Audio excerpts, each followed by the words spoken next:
Hi, thank you for joining us for another episode of In My Opinion, IMO. Today we are joined by Karen Hoban of Bay Path College. Karen is the Vice President of Planning and Student Development, correct? That's correct. Thanks so much for coming to chat with us today. We're excited to have you. What a great way to start the day. Yeah, fun. Just fun. amongst Glad girlfriends. That you're here. Absolutely. And that's what Bay Path is all about, right? Exactly.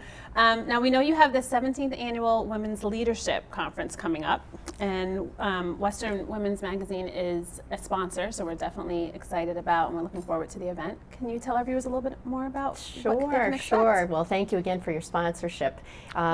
This is our 17th annual event here, so we've been doing this and bringing this conference right into our own backyard with really internationally and nationally known speakers for the past 17 years. So we've been really excited for Bay Path to be a coordinator of this event. And our next one's coming up on March 23rd. It's a Friday.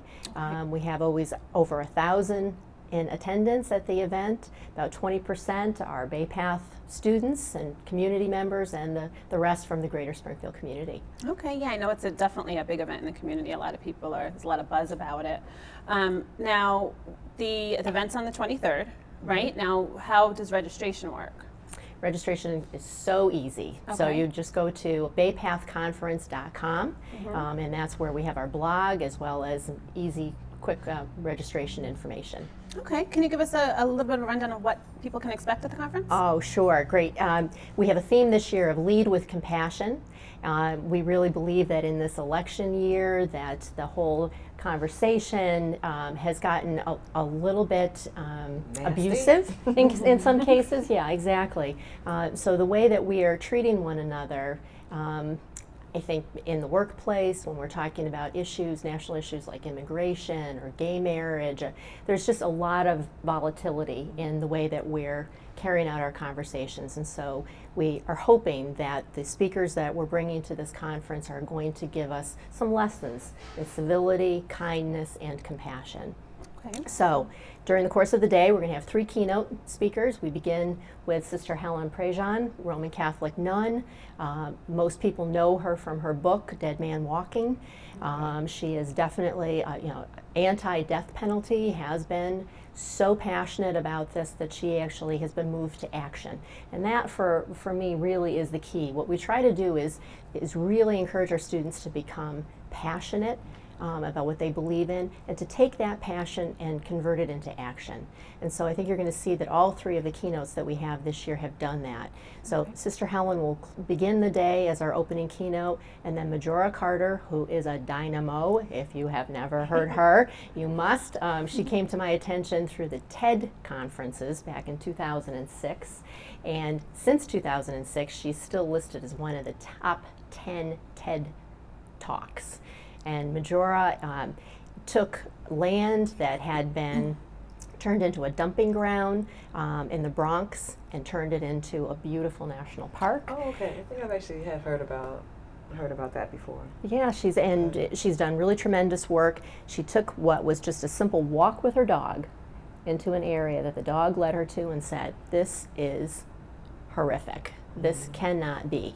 And what can we do about this?" And so she, again, passion leading to action, did something about it, cleaned up the area.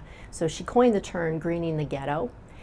What she has now done is she has moved into a for-profit business where she is actively engaged in urban micro-agriculture. So she is looking at how do you bring healthy produce into urban areas. Right, especially where, the cost of, most people will say healthy food, more expensive. How can you bring down the cost? By actually bringing it to the people where they live. So you'll be looking at more vertical gardens, taking what was maybe empty buildings and converting them into agriculture. Okay, what a great Many, idea. agriculture areas. So completely interesting, cool business, and so passionate, such a dynamic speaker. And then closing the day is Ashley Judd. And Ashley Judd, here's how I found out a little bit more about who she really is. I saw her book, Barnes & Noble, walk in, see her memoir, and it just came out this past spring. And I only knew her as an actor. So knew her from Double Jeopardy. Right, which I just watched the other day again. So tension-filled, I right? love that movie. It's great, yeah. Fabulous. Dolphin's Tale. Most people know I just her. saw that the other I didn't day. see that one yet. Good family movie. Right. Yeah. And but the other side of Ashley Judd is a very passionate woman who has traveled the world as an advocate for Population Services International. So what she is doing is she is taking her celebrity and giving voice to people that are have been the most abused and the most underserved across the country. So from Appalachia to slums in India and Southeast Asia. So she's working to eradicate malaria. She is raising awareness about HIV, bringing condoms into major trucking plazas where trafficking is all too prevalent. So there's a real serious side to Ashley Judd. Didn't know that. Yeah, that's good to see. You know, a lot of people have so many people in Hollywood. We see the surface, but so many people have so many other dimensions, which I think is amazing. And she holds a master's degree from Harvard. That I did not know. Which she just received in 2009. Okay. So she's really quite a remarkable woman, very involved in women's issues. So again, thrilled that she's going to be part of the conference. And then rounding out the day, we have 3 breakout sessions where we'll be talking about forgiveness, how unless we truly forgive, we are really doing damage to our health. That's true. We are also going to be hearing from a relationship coach, Lisa Merlot Booth, who's going to be talking to us about mean girls in the workplace.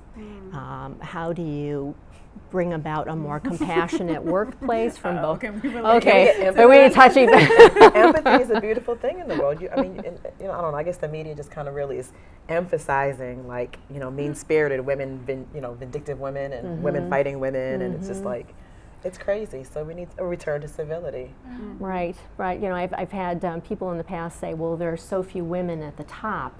And so what starts to happen is that because we believe that there are so few places for us, we all start believing like we need to be kind of claws out to be one of those, attain one of those few spots. It's like a phenomenal day. Yeah, I'm hoping people are going to come away really inspired and really restored. I mean, that's the other great part of this day, that I think that day to day we can become so mired in the challenges that we have in the workplace that you lose a little bit of perspective. So that when you can take some time out, be with colleagues, so still be surrounded maybe by people who are facing similar issues at work or in your personal life, but it gives you an opportunity to listen to other women's stories. And in that listening, what happens is that you will find some commonality. And it's that commonality, and you'll say, well, how did she face this issue when she was going through it? And what can I take away? Lessons learned. Lessons learned. Exactly. So every one of the speakers, we encourage them to begin by talking about their personal story, and then to move into more of the topic at hand and how it relates to our professional and personal lives. And I think it's great that you have, and I've been to the conferences before, and it's such a wide, diverse range, age range, socioeconomic status, professional, stay-at-home mothers, college students. It's just a great conference altogether. Well, and thank you. No Well, problem. you're right. The range is 18, so we do have a number of BayPass students that are coming because we support that. We say this is the networking part of your really career is. development education. And then we have women that are in their 80s. 18 to 80 plus. That's it, exactly. Well, thank you so much. I think one of the great things about this area is that there's a lot of empowerment for women. So we're going to take a quick break. We're going to come back and get some details and find out from Ms. Hoban how you can participate in the conference.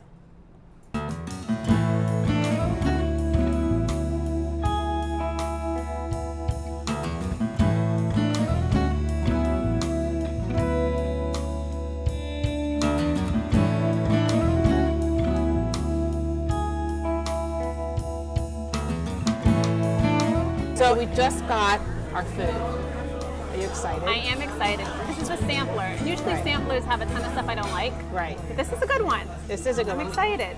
Fried pickles. Yep. Green beans and Mozzarella sticks. okay. And lots of sauces. So kind of try each thing in each sauce, which will be fun. It's like a little kid. I'm excited. So which sauce do we try first? I don't know. I want a green bean. Okay. And I'm not sure what this is at the end, but this looks pretty good. Good.